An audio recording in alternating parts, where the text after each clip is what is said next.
জিয়াউর রহমান হত্যা মামলার পলাতক আসামি মেজর মুজাফফরের বিচার সেনা আইনি হবে বলে জানিয়েছেন স্বরাষ্ট্রমন্ত্রী সালাউদ্দিন আহমদ। সকালে বিজিবি সদর দপ্তর পরিদর্শন শেষে সাংবাদিকদের এই তথ্য জানান তিনি। একই সাথে মন্ত্রী বলেন, কোনো ব্যক্তির বিরুদ্ধে সেনা আইন ও ফৌজদারি আইনে একযোগে বিচারের সুযোগ নেই। এছাড়া সীমান্ত নিরাপত্তা প্রসঙ্গে স্বরাষ্ট্রমন্ত্রী জানান, চলমান সংঘাতে স্পর্শকাতর হয়ে ওঠায় শুধু মিয়ানমার সীমান্ত এলাকায় কাঁটাতারের বেড়া দেওয়ার পরিকল্পনা নিয়েছে সরকার। মহিম মিজানের রিপোর্টে বাকিটা।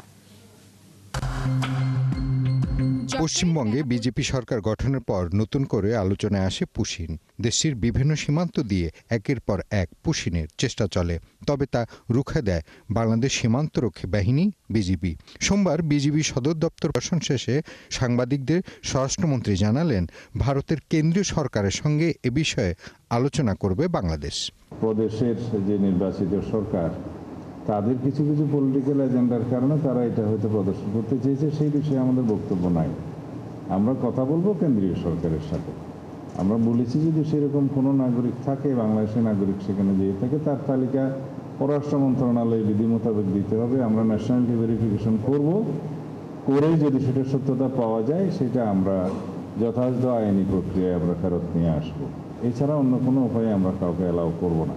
এদিকে মিয়ানমারের যুদ্ধ পরিস্থিতির রেশ ওপারেও রয়েছে। বিভিন্ন সময় তাদের সীমান্ত বাহিনীগুলোতে পুঁতে রাখা মাইন বিস্ফোরণে হতাহতের শিকার হচ্ছে বাংলাদেশিরা। ঘটনা সামাল দিতে বিজিবিকে মাইন ডিটেক্টর ডিভাইস দেয়া হয়েছে বলে জানান মন্ত্রী। বলেন, শুধুমাত্র মিয়ানমার সীমান্তে কাঁটাতারের বেড়া দেওয়ার সিদ্ধান্ত নিয়েছে সরকার। মায়ানমার সীমান্তটা আমাদের জন্য এখন খুবই ভালনারেবল হয়েছে বিভিন্ন কারণে। সেটার সাথে অন্য দেশের যে কাঁটাতারা নির্মাণের বিষয়টা একটু ডিফারেন্ট। আমরা মায়ানমার সীমান্তে সার্বক্ষণিক একটা দেখেছি আরাকান আর্মির সাথে মায়ানমার সরকারের মিলিটারির সাথে একটা যুদ্ধ অবস্থা সবসময় বিরাজ করছে, যার মধ্যে আমরা স্যান্ডউইচ হচ্ছি অনেকটা। সেই জন্য এগুলো সব অ্যাড্রেস করার জন্য আমরা এখনো পুরোপুরি ফাইনাল সিদ্ধান্তে যাইনি, তবে আমাদের প্রস্তাব আছে যে আমরা সেখানে কাঁটাতারের বেড়া নির্মাণ করতে চাই 109 কিলোমিটার।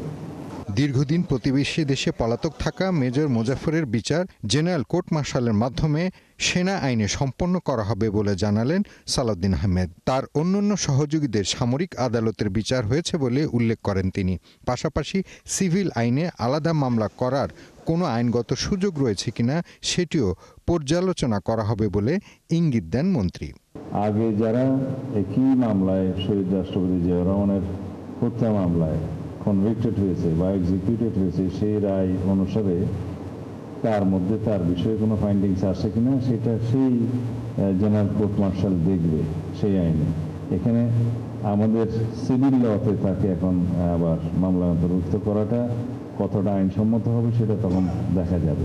বিজিবিকে আরও আধুনিক ও শক্তিশালী করতে সরকার বিভিন্ন উদ্যোগ বাস্তবায়ন করছে বলে জানান স্বরাষ্ট্রমন্ত্রী। ধন্যবাদ। মহিম মিজান, ৭১, ঢাকা।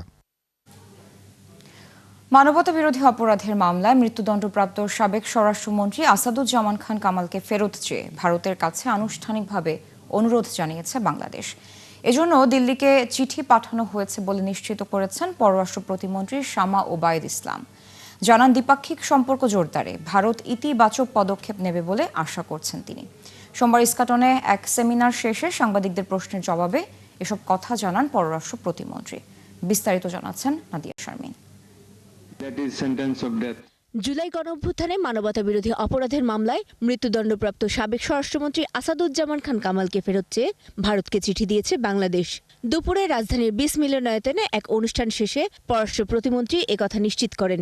আশা কি করব কি না করবো সেটা তো ভারত সরকারের উপর ডিপেন্ড করে। আমাদের সরকারের থেকে চিঠি গেছে, আমরা অপেক্ষা করব। অবশ্যই আমরা আশা করব যে ভারত পজিটিভ রিপ্লাই দিবে এবং যা দুই দেশের মধ্যে যে দ্বিপাক্ষিক সম্পর্ক আছে সেটাকে জোরদার করার লক্ষ্যে তারা তাদের পক্ষ থেকে যা তাদের দায়িত্ব সেটা তারা পালন করবে। এদিকে সার্কের পুনরুত্থানে সরকার কাজ করলেও বিমস্টেক আর সার্ক একটি আরেকটির বিরোধী নয় বলে জানান তিনি। বিমস্টেকে যে দেশগুলো আছে সেগুলো অনেকগুলো দেশ সার্ক ভুক্ত সার্ক প্ল্যাটফর্মে নেই। তো অবশ্যই এটা পরিষ্কার যে সার্ক এবং বিমস্টেক দ্রুতই একটা আরেকটাকে কমপ্লিমেন্ট করে এবং দুটোই কোএক্সিস্ট করতে পারে এবং সার্ক এবং বিমস্টেক দুটি প্ল্যাটফর্মের মাধ্যমেই আমরা বাংলাদেশ এবং আমাদের এই অঞ্চলের দেশগুলোর এবং মানুষের ভাগ্য উন্নয়ন সম্ভব। এর আগে সোমবার দুপুরে বিমস্টেক নিয়ে Bangladesh institute of international and strategic studies আয়োজিত এক সেমিনারে কথা বলেন পররাষ্ট্র প্রতিমন্ত্রী।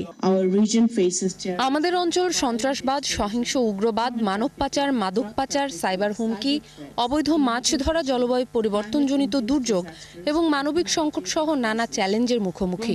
তাই সামুদ্রিক নিরাপত্তা, আইন প্রয়োগ, দুর্যোগ ঝুঁকি হ্রাস, মানবিক সহায়তা এবং সক্ষমতা বৃদ্ধির ক্ষেত্রে বিমস্টেককে আরও কার্যকর সহযোগিতা জোরদার করতে হবে।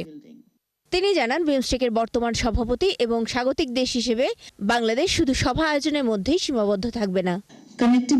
আঞ্চলিক সংযোগ আমাদের অভিন্ন আকাঙ্ক্ষার অন্যতম প্রধান ভিত্তি হয়ে থাকতে হবে। পরিবহন সংযোগ বিষয়ক বিমস্টেক মাস্টার প্ল্যান আমাদের একটি সুস্পষ্ট রূপরেখা দিয়েছে। এখন সবচেয়ে বড় চ্যালেঞ্জ হলো এর কার্যকর বাস্তবায়ন।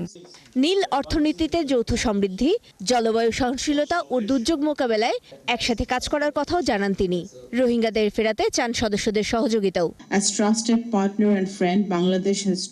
একজন বিশ্বস্ত অংশীদার ও বন্ধু হিসেবে বাংলাদেশ আন্তরিকভাবে আশা করে যে বিমস্টেকের কাঠামো এবং এই বহুপাক্ষিক সংস্থার সদস্য রাষ্ট্রগুলো রোহিঙ্গা শরণার্থীদের নিরাপদ, স্বেচ্ছায়, মর্যাদাপূর্ণ ও টেকসই প্রত্যাবাসনের জন্য প্রয়োজনীয় আন্তর্জাতিক চাপ সৃষ্টি করতে অঙ্গীকারবদ্ধ থাকবে।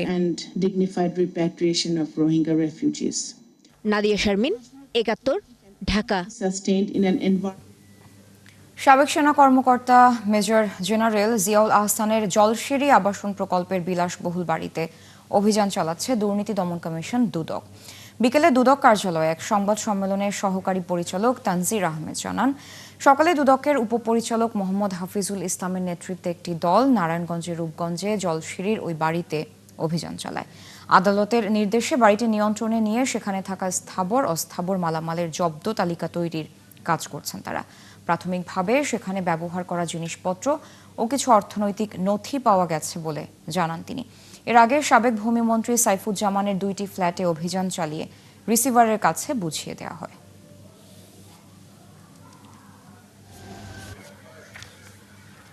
ব্যবহার্য সামগ্রী বা পোশাক পরিচ্ছদ বিপুল পরিমাণ পাওয়া গেছে। এছাড়া কিছু আর্থিক অসঙ্গতির দালিলিক তথ্য প্রমাণ পেয়েছে, যা আমাদের তদন্ত কাজে সহায়তা করবে বলে সংশ্লিষ্ট কর্মকর্তা ধারণা করছেন। আবারও গ্রেফতার হয়েছেন আলোচিত রিজেন্ট হাসপাতালের চেয়ারম্যান মোহাম্মদ শাহেদ।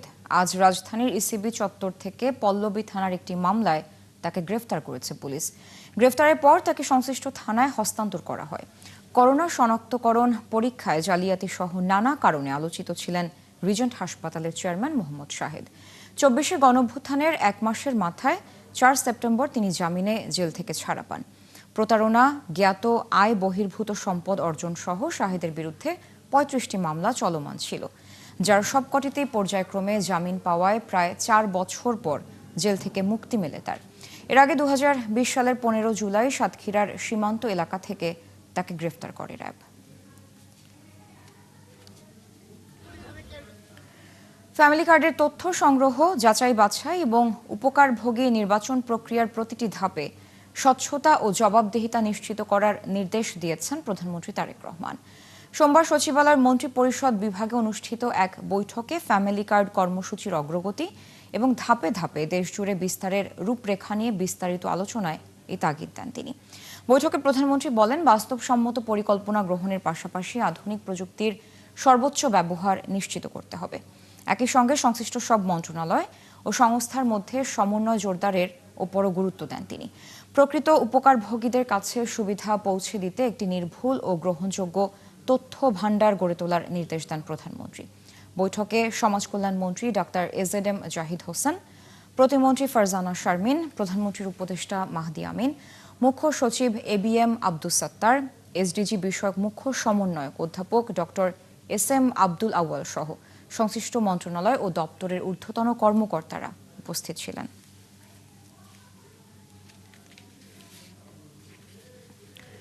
বিএনপির সঙ্গে যুগপৎ আন্দোলনে থাকা শরিক দল ও জোটের প্রতিনিধিদের সঙ্গে সন্ধ্যায় বৈঠকে বসবেন দলের চেয়ারম্যান ও প্রধানমন্ত্রী তারেক রহমান। সরকার গঠনের পর শরিকদের সঙ্গে এটি হবে প্রধানমন্ত্রীর প্রথম আনুষ্ঠানিক বৈঠক। সন্ধ্যা 7:30টায় রাষ্ট্রীয় অতিথি ভবন যমুনায় এই বৈঠক হবে। জাতীয় সংসদে প্রতিনিধিত্বকারী বিরোধী দলগুলোর বাইরে বিএনপির সঙ্গে যুগপৎ আন্দোলনে অংশ নেয়া নিবন্ধিত এবং অনিবন্ধিত রাজনৈতিক দলের শীর্ষ নেতাদের বৈঠকে আমন্ত্রণ জানানো হয়েছে।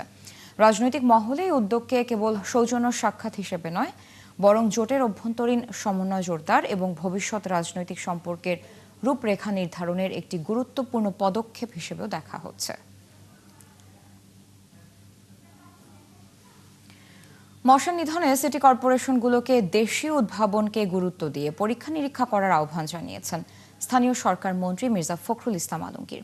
মশা নিয়ন্ত্রণে এখন পর্যন্ত যেসব কেমিক্যাল ব্যবহার করা হচ্ছে তা খুব একটা কাজে আসছে না বলে জানান তিনি। দুপুরে রাজধানীর রমনায় ইঞ্জিনিয়ার্স ইনস্টিটিউশনে ইউথ টু ওয়ার্ল্ড আয়োজিত অনুষ্ঠানে অনলাইনে যুক্ত হয়ে মন্ত্রী এসব কথা বলেন। নতুন উদ্ভাবিত প্রযুক্তির পরীক্ষামূলক ব্যবহার মশা নিধনে সিটি কর্পোরেশন এবং উদ্ভাবকদের যৌথ কর্মসূচি সফল হবে বলেও তার প্রত্যাশা। ডেঙ্গু চিকুনগুনিয়া বিস্তারের বর্তমান মৌসুমে মশার লার্ভা নিধনই প্রধান কাজ বলে মন্তব্য করেন মির্জা ফখরুল।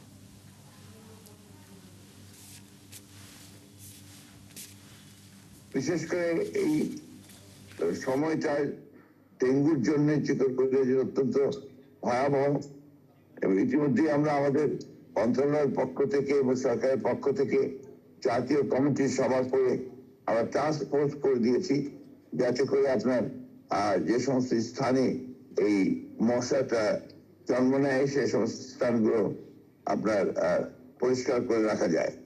লার্ভা নিধন করাই হচ্ছে আমাদের প্রধান কাজ। আগামী 2 দিন ঢাকা সহ 7 বিভাগে ভারী বর্ষণ হতে পারে বলে সতর্ক করেছে আবহাওয়া অধিদপ্তর। অতি বর্ষণে ঢাকায় জলাবদ্ধতা তৈরি হওয়ার আশঙ্কার কথাও জানিয়েছে সংস্থাটি। অন্যদিকে বন্যা পূর্বাভাস ও সতর্কীকরণ কেন্দ্র বলছে রংপুর ও সিলেট বিভাগের বেশ কয়েকটি নদীর পানি বিপদসীমার ওপর দিয়ে প্রবাহিত হচ্ছে।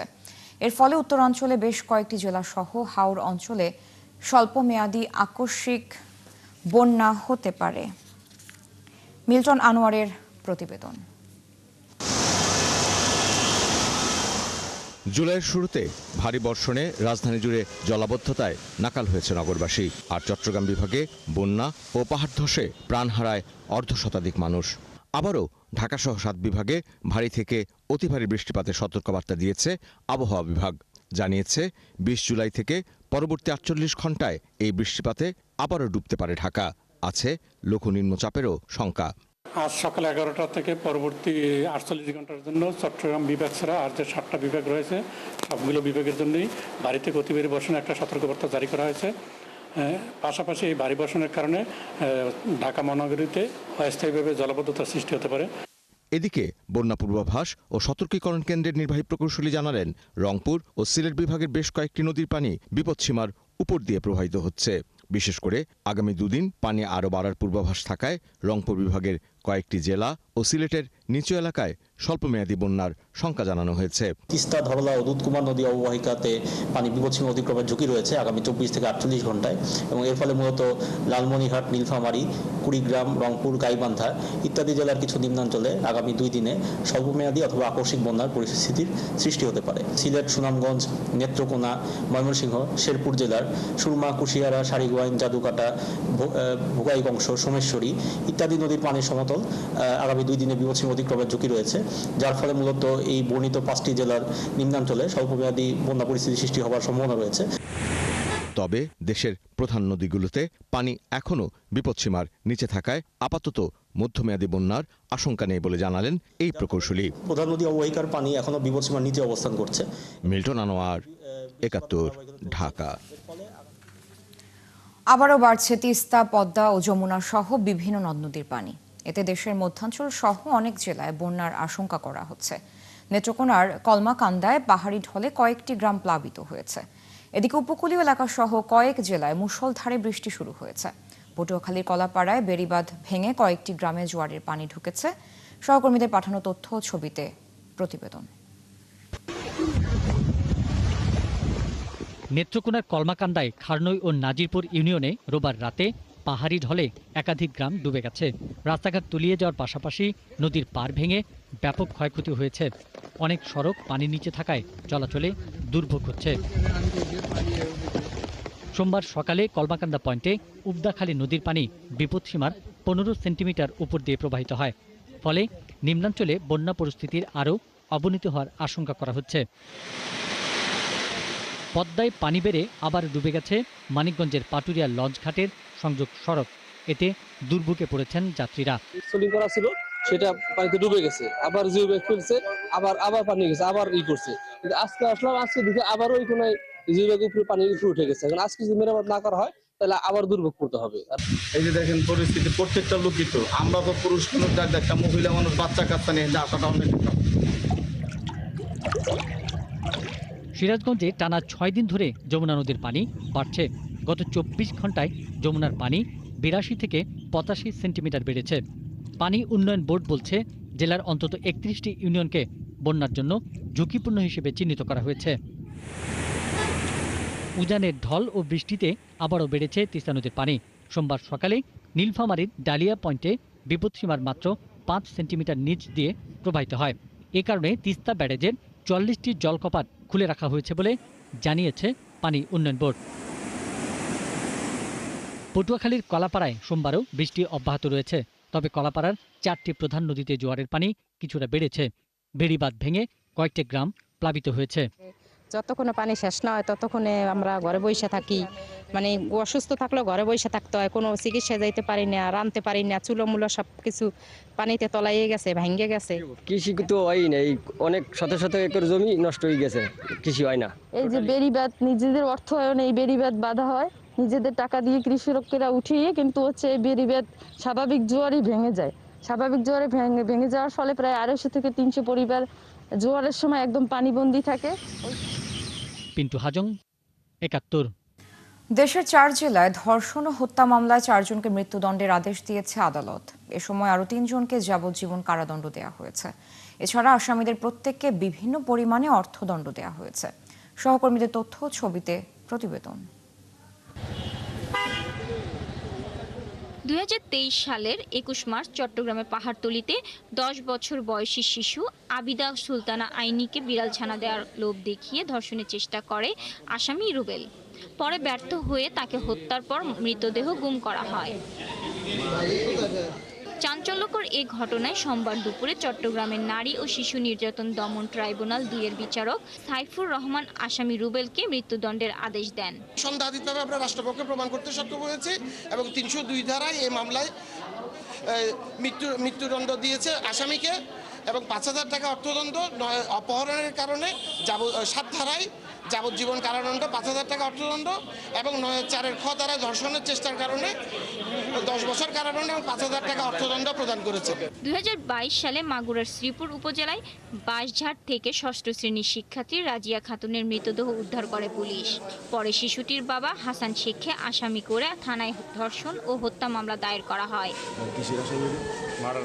দীর্ঘ 4 বছর পর হাসান শেখকে মৃত্যুদণ্ডের আদেশ দিয়েছে মাগুরা জেলা ও দায়রা জজ আদালতের বিচারক মিজানুর রহমান। আদালতে 11 জন সাক্ষী হয় এবং সাক্ষীরাও সম্পূর্ণ ঘটনা বর্ণনা করার পরে আইও সাহেব এবং সাক্ষী এবং এফআইআর বক্তব্য সঠিক হয়, এই আসামিকে ফাঁসির আদেশ দিয়েছে। এর রায়ে সন্তুষ্ট প্রকাশ করে দ্রুত কার্যকরের দাবি জানিয়েছেন শিশুটির মা। আজ 5 বছর ধরে কেস টানতেছি, কেস টানার পরে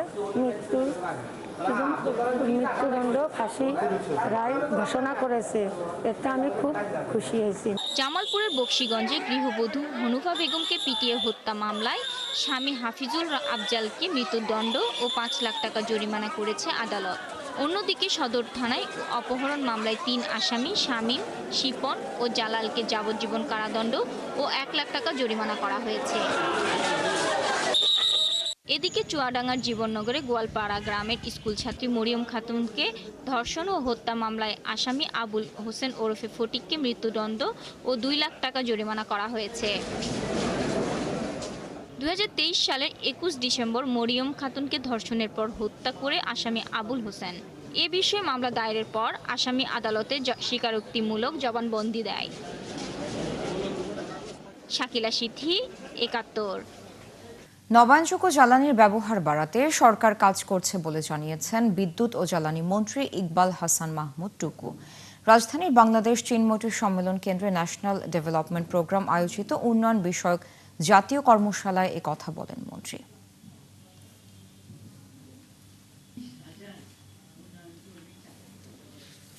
আমাদের এখন গ্যাস নাই, গ্যাসের প্রেশার ডেইলি কমতেছে আপনার, এবং গত 17 বছর আমরা সমুদ্র বিজয় করেছি, আমরা দেখেছি আনন্দ মিছিল দেখেছি, আলোকসজ্জা দেখেছি, কিন্তু সমুদ্রের পানি রয়ে গেছে, পানির মধ্যে কিছু আনতে পারিনি আমরা। সোলার এনার্জি আমরা প্ল্যান করছি 10,000 মেগাওয়াট এই আগামী আমাদের টার্মে করব। 10,000 মেগাওয়াট করলে আমার 10,000 মেগাওয়াটের এনার্জি ইম্পোর্ট বন্ধ হবে, এবং আমাদের যে সারপ্লাস টাকাটা হবে সেই টাকাটা আমরা অন্য ডেভেলপমেন্টের খাতে আমরা ব্যবহার করতে পারবো। তো সেইখানে আপনার রিনিউয়েবল এনার্জিতে আপনাদের একটা বিরাট রোল আছে। আপনারা বলছেন ফান্ড নাই, আপনারা রিনিউয়েবল এনার্জিতে আসেন, দেখেন কত ফান্ড পান। দাম বাড়িয়েও লাগাম টানা যাচ্ছে না বিদ্যুৎ ও জ্বালানির ভর্তুকির ব্যয়। এই দুই খাতের বোঝা টানতে টানতে নাকাল অর্থ মন্ত্রণালয়, কেননা বিদায়ী অর্থ বছরে দিতে হয়েছে 58,000 কোটি টাকা। অবশ্য দাম বৃদ্ধি করায় এবছর কিছুটা কমতে পারে সেই অঙ্ক। এ অবস্থায় বাজেটে ঘোষিত সংস্কার উদ্যোগ বাস্তবায়নে জোর দিতে হবে বলে মনে করছে অর্থ মন্ত্রণালয়। অর্থনীতিবিদরা পরামর্শ দিয়েছেন পিডিবির অনিয়মে লাগাম টানার। রুহুল আমিনের রিপোর্টে বাকিটা। করোনার পর থেকেই অস্বাভাবিকভাবে বেড়েছে বিদ্যুৎ ও জ্বালানি খাতে সরকারের ভর্তুকির পরিমাণ। 2021-22 অর্থ বছরে এই দুই খাতে 18,000 কোটি টাকা ছাড় করে অর্থ মন্ত্রণালয়। 2024-25 অর্থ বছরে যা বেড়ে দাঁড়ায় 68,500 কোটিতে। বিদায়ী অর্থ বছরেও সরকারকে এ খাতে খরচ করতে হয়েছে 58,000 কোটি টাকা। চলতি অর্থ বছরের বাজেটে বিদ্যুতে ভর্তুকি বাবদ বরাদ্দ 37,000 কোটি টাকা। অর্থ মন্ত্রণালয়ের হিসাবে দাম বাড়ানোর ফলে বছর শেষে তা কিছুটা কমে দাঁড়াতে পারে 30,000 কোটিতে। যদিও রূপপুর পারমাণবিক বিদ্যুৎ কেন্দ্র চালু হলে বদলে যেতে পারে সেই হিসাব। আবার কয়লা ভিত্তিক দুটো কেন্দ্রের দাম অনুমোদন না করায় সেখানেও বকেয়া ভর্তুকি দাঁড়িয়েছে প্রায় 4,000 কোটি। অন্যদিকে জ্বালানি তেলে দরকার না হলেও এলএনজিতে ভর্তুকি চাহিদা রয়েছে 13,000 কোটির, যদিও বাজেটে রাখা হয়েছে অর্ধেকের মতো।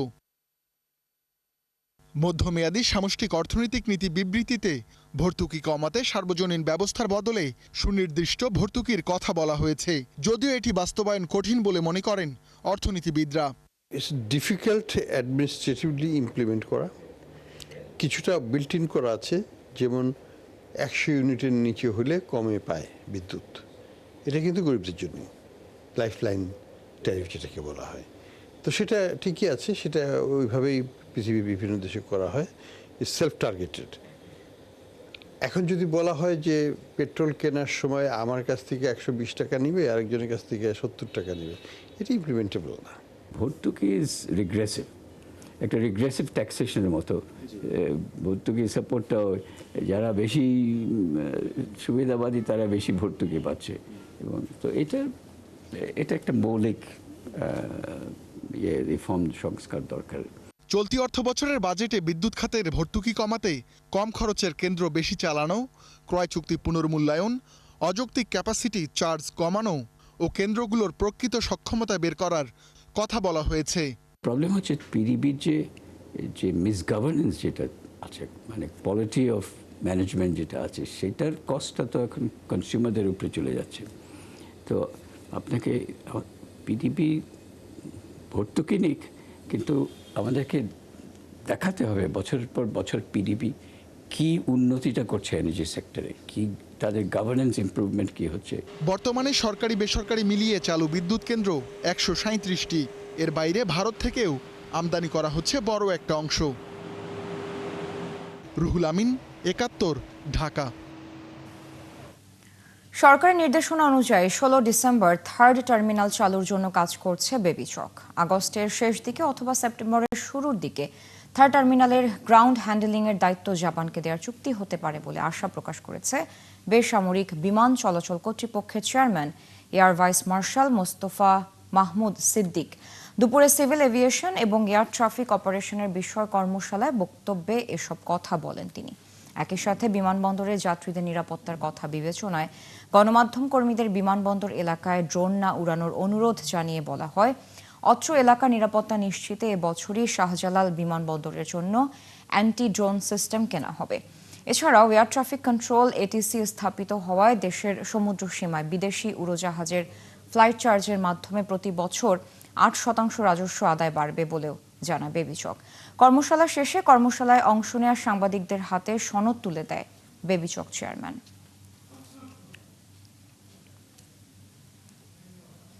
কবে নাগাদ চুক্তি হতে পারে? আমার বিশ্বাস হয়তোবা অগাস্টের শেষে অথবা সেপ্টেম্বরের প্রথম সপ্তাহে আমি আশা করছি চুক্তিটা হবে। চুক্তিটা হয়ে গেলে তখন আমাদের যেটা প্ল্যান, থার্ড টার্মিনালটা 16 ডিসেম্বর যদি উদ্বোধন হয়, উদ্বোধন পরবর্তীকালীন সময়ে এটা কখনো অপারেশন বন্ধ করা যাবে না। আমরা বলি আমাদের এক্সপেকটেশন হচ্ছে 25 to 20% অফ এটিএম, মানে আমি যত রকম ট্রাফিক এখন হ্যান্ডেল করি, যত রকম বিমান এখানে চলাফেরা করে, তার 25% অথবা 20% বিমান আমরা প্রথমে শুরু করতে পারবো, সেটা আমার আশা, আমাদের expectation from the Japanese side. এবং এটা কখনোই শুরু হওয়ার পর বন্ধ হবে না, এই রিকোয়েস্ট আমরা ওদের করেছি। গুটি কয়েক উড়োজাহাজ কোম্পানির কাছে যেন জিম্মি বাংলাদেশি যাত্রীরা। তাদের অভিযোগ, অনলাইনে টিকিট কম দেখিয়ে বাস্তবে কয়েক গুণ বেশি ভাড়া আদায় করছে এয়ারলাইন্সগুলো। ট্রাভেল এজেন্সিগুলো বলছে আকাশপথে বাংলাদেশ এয়ারলাইন্সের শক্ত অবস্থান না থাকায় এই সিন্ডিকেট নিয়ন্ত্রণ করছে বিদেশি কোম্পানিগুলো। যদিও তাদের দাবি, বাংলাদেশে জ্বালানি ও বিমানবন্দর খরচ বেশি, যার প্রভাব পড়ছে যাত্রীদের ভাড়ায়। জাহিদুল ইসলামের রিপোর্ট। বিদেশ ভ্রমণের অন্যতম মাধ্যম আকাশপথ। বাংলাদেশ থেকে যাত্রী পরিবহন করে 35টি কোম্পানির উড়োজাহাজ। একজন যাত্রীর জন্য টিকিট খুঁজছেন ট্রাভেল এজেন্সির এই কর্মকর্তা।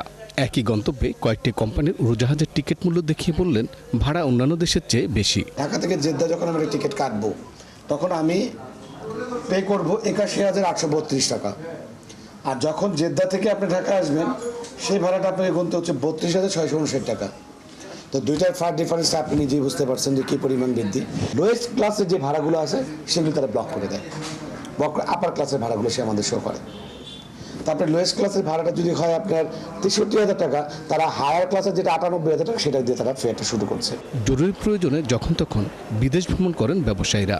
তাদের অভিযোগ, ভাড়া বেশি, অনেক সময় টিকিটও পাওয়া যায় না। হংকং, দুবাই বা যে ব্যাংকক, এগুলোতে তো মানে হিউজ রাশ। এখানে কিন্তু আমরা টিকিট যেটা 30,000 টাকা 40,000 টাকা টিকিট হওয়ার কথা ছিল, সেটা দেখা যাচ্ছে আমরা 1 লাখ টাকা দিয়ে কিনতে হচ্ছে, এবং অনেক সময় দেখা যাচ্ছে সিট নাই।